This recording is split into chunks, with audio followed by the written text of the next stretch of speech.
Buti may baon kami na itik sa Hong Kong, ha? Gutom eh. Kaya ito na lang muna ang aming kinakain. Ang sarap pala nito, itik ng Hong Kong.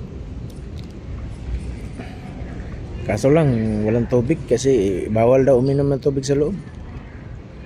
Iniwan yung tubig, itik lang pinapakain dito sa Hong Kong. Enjoy sila kumain, walang tubig.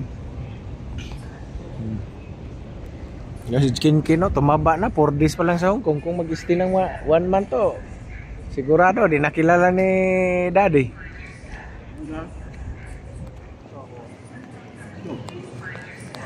Ha? Ayaw mo?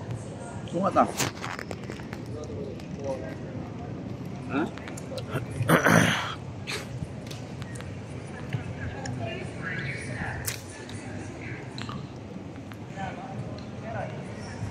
Pauwi na kami sa Pilipinas. Kaya kumain muna kami ng itik sa Hong Kong kasi goodbye na kami sa Hong Kong ngayon. Boy.